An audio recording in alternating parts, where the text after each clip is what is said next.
Buenos días, buenos días, buenos días. Que a graça e que a paz do nosso Senhor e Salvador Jesus Cristo de Nazaré seja sobre suas vidas nesta manhã. Hoje estamos à terça-feira, hoje é terça, dia 22 de agosto do ano 2023. Hoje é dia 22 de agosto do ano 2023 e nós estamos aqui para compartilhar uma palavra de Deus com cada um de vocês, uma palavra de Deus que venha diretamente do coração de Deus para o seu, o meu, os nossos corações, para que Deus venha falar conosco, para que o Espírito Santo de Deus venha nos dar discernimento, venha nos dar entendimento, venha nos dar sabedoria e interpretação das Sagradas Escrituras. Sou o pastor Juan Teixeira e este é o nosso programa A Bíblia, o Mate e o Amanhecer, que vai de segunda a sexta-feira, sempre às 7 horas da manhã, aqui na página do Ministério Vindos do Pai. E para nós é uma grande honra ter você aí juntamente conosco nesta manhã. Nosso principal objetivo no Ministério Vindos do Pai é levar a palavra de Deus a cada rincão do planeta Terra, utilizando todos os meios possíveis de evangelização, sem tirar e sem acrescentar absolutamente nada da palavra de Deus. Uma palavra pura e simples. João capítulo 20, Evangelho de João, capítulo 20, versículo número 21. A palavra de Deus vai nos dizer da seguinte maneira. Então disse Jesus novamente, paz seja convosco. Assim como meu Pai me enviou, também eu vos envio. Assim como meu Pai me enviou, eu também vos envio. Assim como o Pai enviou ao Senhor aqui para a terra, para trazer a redenção para o homem, para anunciar o seu evangelho, para trazer a sua palavra para cada um de nós, para que através da palavra do Senhor nós pudéssemos adquirir a salvação, a reconciliação com Deus, a cura para nossas doenças, para nossas dores físicas e espirituais, liberdade da nossa alma, da escravidão do pecado.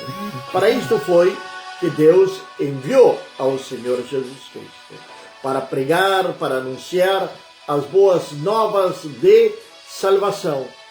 Porém, também não podemos deixar de esquecer jamais o sofrimento do Senhor Jesus.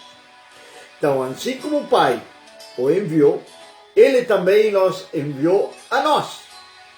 E vai continuar enviando até o dia do seu retorno, que vai ser muito em breve, quando os mortos em Cristo ressuscitarem primeiro, e logo nós que estivermos vivos, seremos tomados, arrebatados, juntamente com eles, para encontrar Jesus no céu. Senhor Jesus sofreu a morte horrenda, a morte de cruz. Foi perseguido? Foi. Foi vituperado? Foi. Foi difamado? Foi. Foi escandalizado? Foi. Foi humilhado? Foi. Tudo isto o Senhor sofreu em carne própria. E quem o enviou? O Pai. O Pai. Agora, por que o Pai? Se nós parar para pensar por um momento como o Pai enviou o seu Filho para que viesse sofrer na face da terra da maneira que sofreu Jesus, da maneira que ele foi perseguido. Tudo isso foi um plano estabelecido por Deus desde o princípio, lá desde Adão e Eva. Em Gênesis 3,15, nós lemos que a serpente morderia no calcanhar, mas ele pisaria sobre a cabeça da serpente. Ali começa o plano de redenção do homem. Lembrando que um dia para Deus é como se fosse 1000 anos. E 1000 anos para Deus é como se fosse um dia.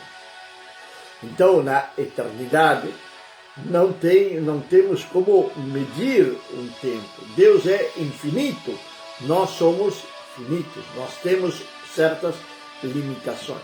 Agora, voltando à mensagem original de João 20, 21, ele diz: eu vos envio como meu Pai me enviou.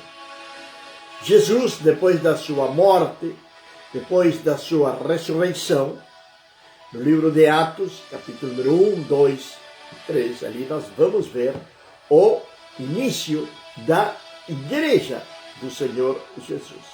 Ali vai começar a igreja. Ali, depois de 50 dias dele ter subido aos céus, ele vai cumprir a sua promessa, que foi a de enviar o Consolador, o Espírito Santo de Deus. O Espírito Santo vai descer ali em Jerusalém, no aposento alto, onde estão 120 pessoas reunidas, e vai dizer a palavra de Deus que línguas como de fogo estavam sobre a sua cabeça, e cada uma delas falava num idioma diferente. Ali eles recebem o Espírito Santo. O Espírito Santo de Deus desce sobre o planeta Terra. O Consolador, aquele que nos dá discernimento, que nos dá sabedoria, que nos dá dons, o Espírito Santo de Deus, o qual também nós devemos de produzir os frutos do Espírito. Ali então começa a igreja do Senhor Jesus Cristo. A igreja do Senhor Jesus Cristo começa em em Jerusalém, não em Roma. A igreja do Senhor Jesus Cristo começa em Jerusalém e não em Roma. Ali são batizados com o Espírito Santo. Pedro tem a sua primeira mensagem, sua primeira pregação, agora cheio do Espírito, com discernimento, com sabedoria, com eloquência. Ele vai trazer a sua primeira mensagem. E na sua primeira mensagem cristocêntrica, de salvação, de redenção, onde ele confronta aquele povo que está ali participando daquela pregação. A pregação de Pedro é para confrontar aquelas pessoas. E mais de 3.000 aceitam ao Senhor Jesus naquele mesmo dia. Ali começa então a igreja do Senhor Jesus. 1 de Pedro, capítulo 1, verso número 9, vai nos dizer a palavra do Senhor. 1 de Pedro, capítulo número 1, verso número 19, Mas com o precioso sangue de Cristo, como de um cordeiro, sem defeito e sem mancha. A igreja foi estabelecida depois do derramamento de sangue do nosso Senhor e Salvador Jesus Cristo. E nós temos falado, e continuarei falando, e continuarei dizendo para vocês, que o sangue de Jesus, ele tem o poder para nos regenerar, para nós fazer novas criaturas, para transformar as nossas vidas. O sangue de Jesus tem esse poder. Bom dia, nossa irmã Mari, ali na cidade de Taquarembó. Que Deus abençoe poderosamente sua vida nesta manhã. Que a graça de Deus seja sobre você, sobre sua família. O sangue de Jesus, ele nos regenera, limpa nossas vestes, nos purifica e nos faz aptos. Então, a igreja, ela pertence ao Senhor Jesus. porque foi ele quem derramou seu sangue ali na cruz. Pendurado no madeiro, ele derramou o seu sangue para estabelecer a sua igreja. Então nós temos que entender algo, que a igreja é uma instituição que pertence ao Senhor Jesus. Pastor não é dono da igreja. Ele é administrador daquilo que Deus colocou nas suas mãos para que ele venha administrar. Não tem um dono terrenal na igreja. Temos diferentes denominações, diferentes organizações. Por lei, é necessário ter um alvará, é necessário ter toda aquela questão jurídica. E ali tem que estar estabelecido um presidente, um vice-presidente, tudo aquilo que traz as leis. Mas nenhum é dono da igreja. O verdadeiro dono, Senhor da igreja, é o nosso Senhor e Salvador, Jesus Cristo de Nazaré. Ele é o verdadeiro Deus. Ele é o único e verdadeiro Senhor das nossas vidas. É Ele quem nos traz a salvação. É Ele quem nos traz da sua graça, da sua presença, da sua bondade para com cada um de nós. É Ele, não tem outro, é somente o Senhor Jesus. Que nos diz em 2 Coríntios, capítulo 6, verso número 16. 2 Coríntios, capítulo 6, verso número 16. A palavra de Deus vai nos falar da seguinte maneira. Vai nos dizer assim: e que acordo tem o templo de Deus com os ídolos? Porque vós sois templo do Deus vivo, como Deus disse, eu habitarei neles e andarei entre eles, e eu serei seu Deus, e eles serão o meu povo. É o que diz a palavra de Deus, que você se transforma a partir do momento que aceita ao Senhor Jesus, que recebe ao Senhor Jesus como seu Salvador pessoal. A palavra de Deus está dizendo: e que acordo tem o templo de Deus com os ídolos? Qual é o templo de Deus? O meu corpo, o seu corpo, sou eu, é você. Agora habita o Espírito Santo de Deus sobre nós, sobre você.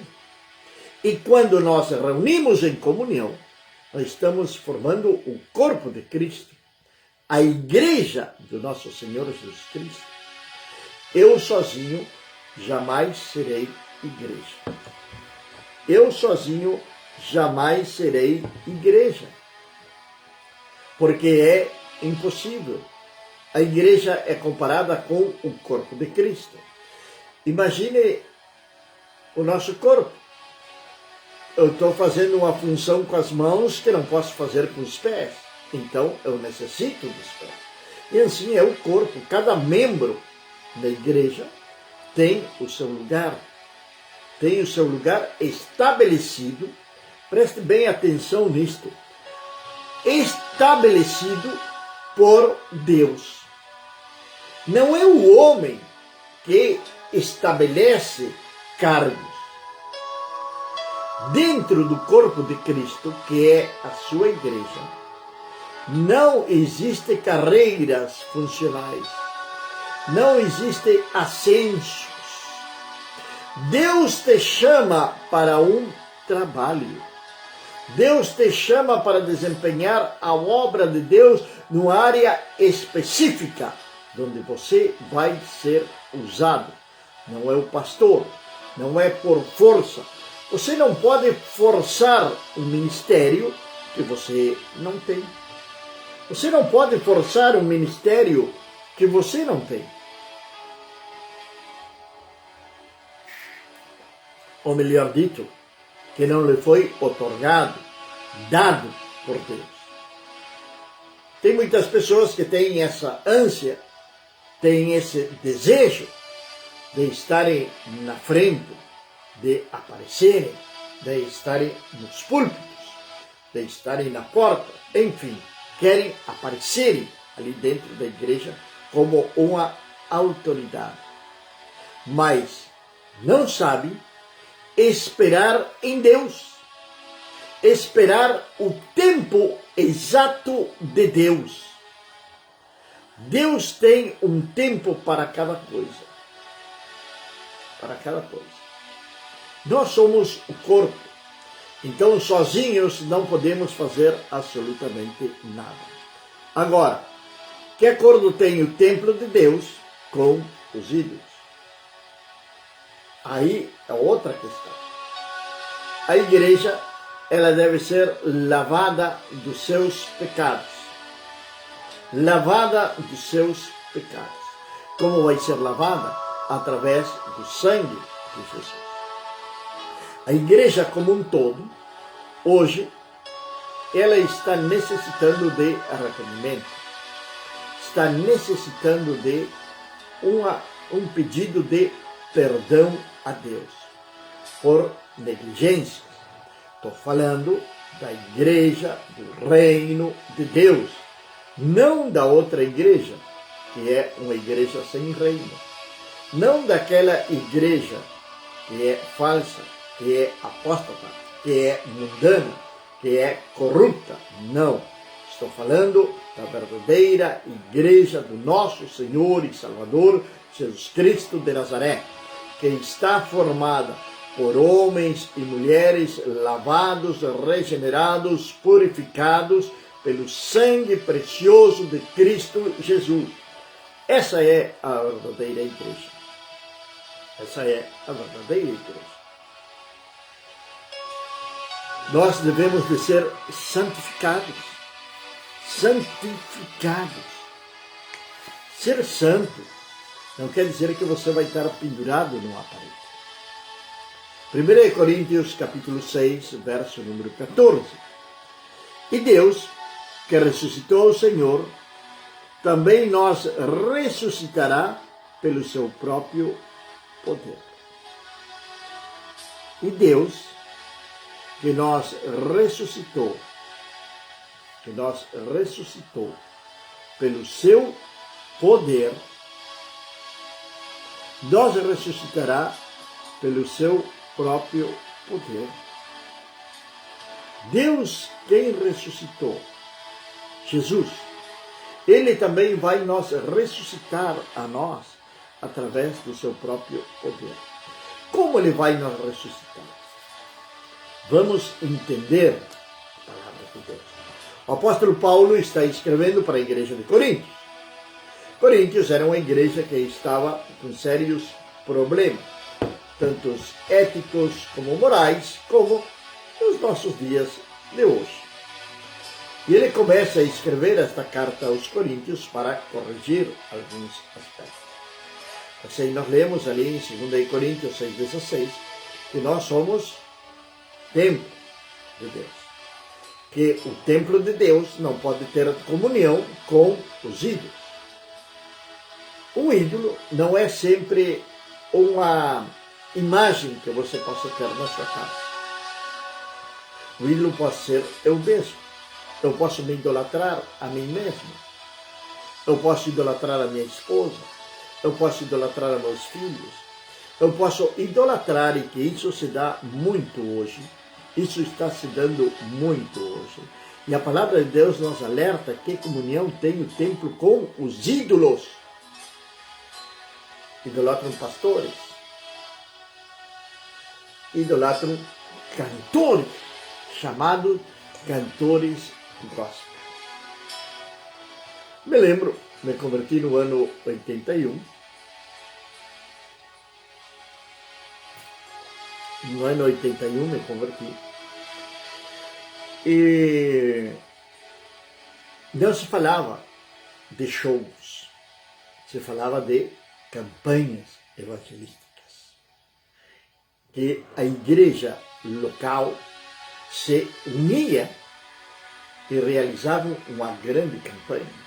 Logicamente, trazia um evangelista de fora, mas era a igreja no seu conjunto, sem interessar a denominação, sem interessar a que grupo pertencia, que bairro era. Não, a igreja se reunia como a igreja lavada, purificada do nosso Senhor Jesus Cristo.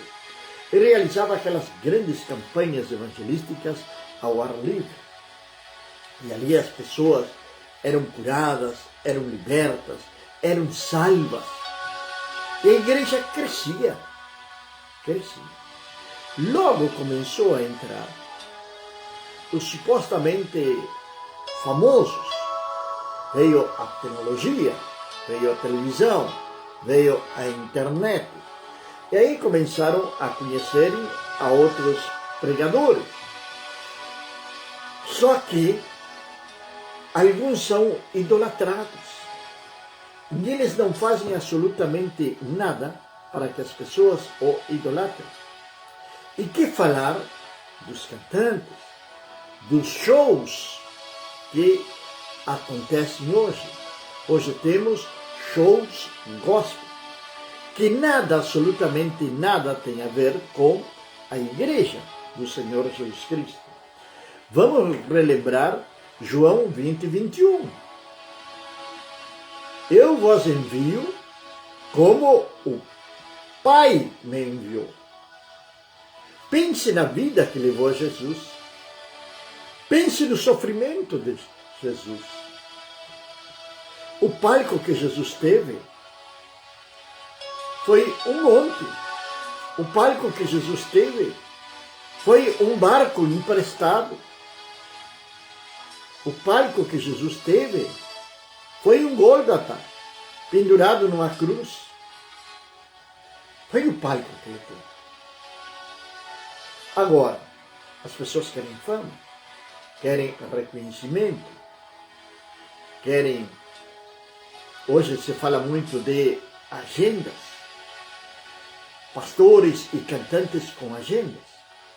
E isto tem gerado, dentro do corpo de Cristo, dentro da igreja do Senhor, o que é conhecido como escândalo, que está lá em Lucas 17, quando o Senhor diz, ai daqueles que vêm, é impossível que não venham os escândalos, mas ai daquele por quem venham os escândalos.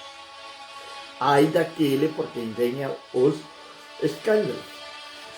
Agora, tem, outro dia eu gravava um vídeo de outra plataforma e falava o seguinte, tem os que causam o escândalo e tem os que divulgam o escândalo.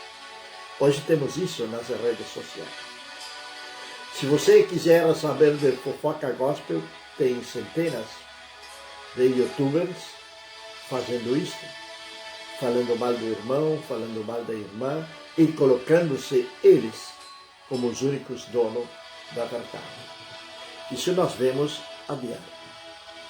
Isso nós vemos a diário. Porque tem pessoas que são idolatradas. Então se abriu um campo para outro grupo para criticar.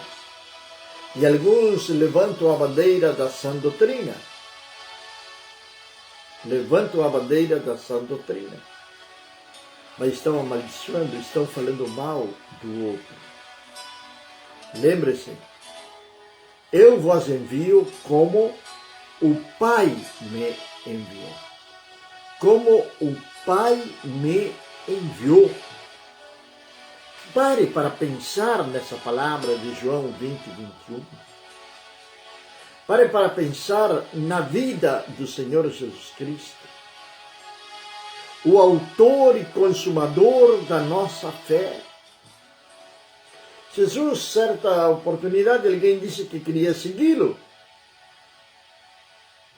E ele disse que não tinha um lugar nem para recostar, nem uma pedra para recostar a sua cabeça. Hoje tem pregadores que têm seus próprios jatinhos, não é verdade? têm seus próprios aviãozinhos, não é verdade? Pareceria que fossem até políticos, porque para falar com o pastor, primeiro tem que falar com o assessor, antes de falar com o pastor. Isso acontece em todos os âmbitos da igreja do Senhor. Lá, aqui, em todos os lados. Tem lugares que você chega e não pode entrar na casa do pastor. Você é recebido no gabinete do pastor. Não está errado. Está bem, você precisa de privacidade para estar conversando. Agora, a Bíblia nos ensina também a fugir da aparência do mal. A fugir da aparência do mal. Eu não sei por que me desviei tanto do tema, mas o Senhor sabe. O pastor sozinho, encerrado no seu gabinete, com a irmã, está dando bom testemunho? Me pergunto, e pergunto para você também. Aí está aconselhando. Cadê a esposa do pastor? Por que ela não está ali juntamente com ele? Isso pode ser causa de escândalo, não é verdade? Isso pode ser causa de escândalo. Aquele lá de fora.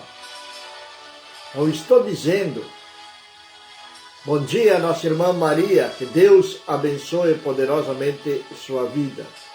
Um grande abraço, nossa irmã Maria, e para a sua família, aqui em Cacequim. Não estou dizendo que não possa fazer isso, mas sim estou dizendo que está errado.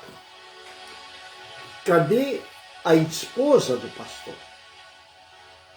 Como que o pastor está dentro do seu gabinete com a irmãzinha? É impossível, disse Jesus no capítulo 17 de Lucas, que não venham os escândalos, mas ai daquele por quem vier os escândalos. João 20, 21. Eu vos envio como o Pai me enviou. Como o Pai enviou Jesus? Como foi a vida de Jesus?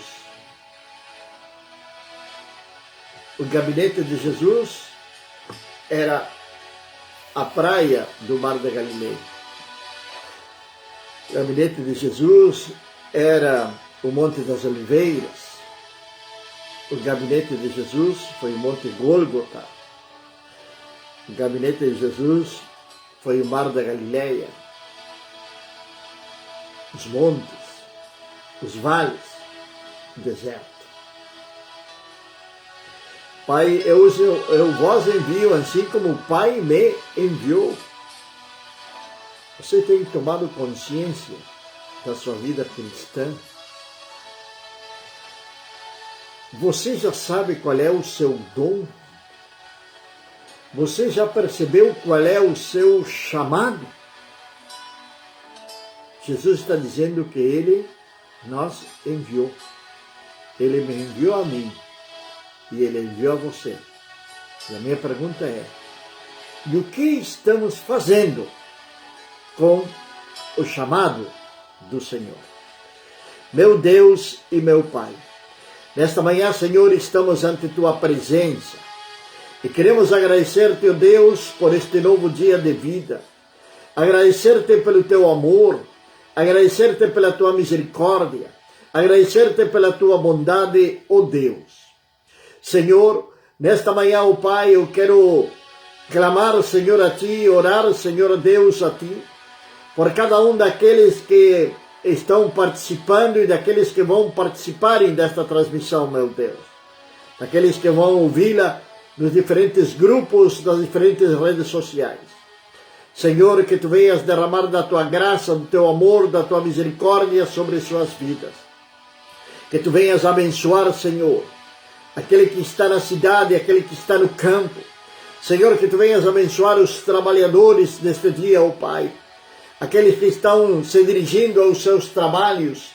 Aqueles, Senhor Deus, que já estão trabalhando. Já seja, meu Pai, no escritório, na fábrica, na empresa, no meio do campo, na lavoura. Senhor, na fazenda, onde estiverem, meu Deus. Que tu venhas guardá-los, tu venhas fortalecê-los, tu venhas, Senhor Deus, ministrar sobre suas vidas, Senhor, através do poder do teu Santo Espírito. Assim como também, ó Deus, oramos pelos nossos jovens, pelas crianças, pelos adolescentes, Deus, estão dirigindo-se para os colégios, creches, faculdades, guarda, protege-os de todo mal, meu Pai. Livra-os de toda sorte de maldade. Senhor, abençoa aquela mulher, aquele homem que está no seu lar. E quero pedir-te, Senhor, de uma maneira muito especial, por aquele, ó Deus, que está desempregado, que tem batido portas e que não têm sido abertas, ó Pai. Que tu venhas abrir portas para eles, ó Senhor. Que tu venhas abrir portas, Senhor. Que tu venhas abrir portas de emprego. Que tu venhas, Senhor, suprir nas suas necessidades, meu Pai. Senhor, abençoa, meu Deus, a cada um dos nossos irmãos, daqueles que estão inscritos nesta página, em nome do nosso Senhor e Salvador Jesus Cristo. Amém, Senhor. Amém e amém. Que a graça, que a paz, que a misericórdia do Senhor Deus Todo-Poderoso seja sobre sua casa, sobre sua vida, desde agora e para sempre. Amém.